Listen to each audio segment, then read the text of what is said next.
नवरात्रीच्या सर्व भाविकांना मनपूर्वक शुभेच्छा। नवरात्री देवी आईने आज पांढऱ्या रंगाचे वस्त्र परिधान केले आहे। पांढरा रंग शुद्धता आणि साधेपणा दर्शवतो। देवीचा आशीर्वाद घेण्यासाठी सोमवारी पांढरे वस्त्र परिधान करावे।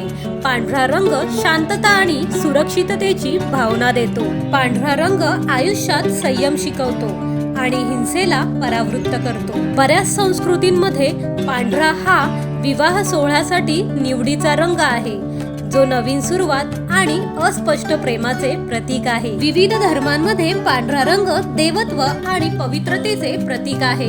हे सामान्यतः आध्यात्मिक ज्ञान, शुद्धता आणि पवित्रतेशी संबंधित आहे। सफेद म्हणजेच पांढरा रंग दैवी आशीर्वाद आणि शांत वातावरण निर्माण करण्याच्या क्षमतेसाठी आदरणीय मानला जातो। आपल्या चॅनलवर मिळणारी माहिती बहुमोलाची ठरत असेल तर आपल्या चॅनलला लाईक, सबस्क्राईब आणि शेअर करायला विसरू नका। Thank you so much.